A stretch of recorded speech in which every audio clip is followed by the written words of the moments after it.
জনদুর্ভোগ ৮ই November ২০২৩ সালে শুরু হয় রাস্তার ড্রেনেজের কাজ।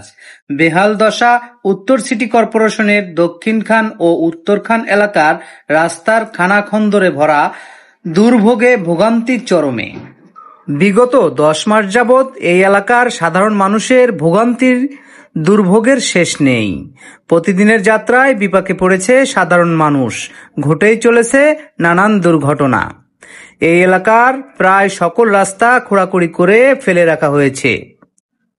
বাজারঘাট সহ মালামাল আনা নেওয়ার চরম ভোগান্তিতে পড়তে হয়। যেখানে ভাড়া ছিল ১০ টাকা, সেই ভাড়া এখন লাগে ৫০ টাকা। সব থেকে বেশি ক্ষতিগ্রস্ত নিম্ন আয়ের খেটে খাওয়া সাধারণ দিনমজুর মানুষ। সকল রাস্তা একসাথে কাটার কারণে কোনো যানবাহন ঢুকতে না পারায় প্রতিদিন হাজিরা চুক্তিতে যারা কাজ করেন তাদের হাতে নেই কোনো কাজ। এতদিন তাদের দাবি শোনার মতো কেউই ছিল না। এবার নতুন সরকার পেয়ে তাদের দাবি তুলে ধরেছেন এটিএন এমসিএল টিভির মাধ্যমে। সুবিধা না, কারণ আমরা কাজ কাম একবারে বন্ধ, আমরা এখন পরিস্থিতি খারাপ। আচ্ছা, দেশ তো মোটামুটি স্বাভাবিক হচ্ছে, আপনাদের কাজ কাম নেই কেন? আমরা মনে করি যে রাস্তাঘাট একবারে কাটা, মালপত্র আইতে পারে না। সব দিক দিয়ে রাস্তাঘাট কাটা হয়েছে। যদি মনে করেন একটা রাস্তা মনে করেন কমপ্লিট করে আর একটা করতো, তাইলে মনে করেন কিছু কাজ কাম পাওয়া যেত, বা এই বিষয়ে অনেক কিছু। এখন সব রাস্তাঘাট কাটা, যার কারণে গাড়ি মাল কোনো কিছু আসতে পারতেছে না। কারণ আমরার অবস্থা খুবই খারাপ।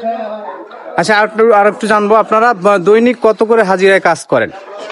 এখন তো মনে করেন যে বর্ষার সিজন, বৃষ্টির সময়, এখন একবারে মনে করেন যে ৫০০-৬০০ এরকম। আচ্ছা, আপনাদের কোনো দাবি আছে কিনা বর্তমান নতুন সরকারের কাছে? অবশ্যই জি, বলবেন যদি কোনো দাবি থাকে। দাবি হইলো মনে করেন আমাদের এই সরকারের কাছে, মানে বাংলাদেশের যত নাগরিক আছে সবার জন্যই দাবি।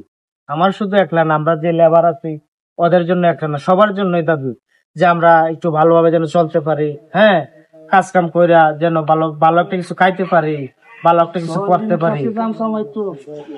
আর মনে করেন এই যে সবজি আছে, চাইল আছে, পেঁয়াজ আছে, এইগুলার পেঁয়াজের দর বাড়তে দিচ্ছে। পেঁয়াজের দর মনে করেন ৮০ টাকা, ১২০ টাকা কেজি। বেগুন আছে ৮০ টাকা। এসব কিছু কমায় তাহলে মনে করেন আমরা চলতে হতে ভালো হয়। গড় ভাড়া হইতেছে মনে করেন যে আমরা এই নিম্নত মনে করেন যে ৪.৫ লাগে গড় ভাড়া। চাউলের বাজারটা মনে করেন যে ধরে আনি যে নিম্নত আছে মনে করেন যে ৮০ টাকা, ৭০ টাকা কেজি। এসব যদি কিছু কমায় দেয় সরকারে, তাহলে আমরা তো চলতে একটু সুবিধা হয়। এই যে লেবারের ফাংশনে মনে করেন যে ৫০০ টাকা ৬০০ টাকা আমরা কিছু হয় না।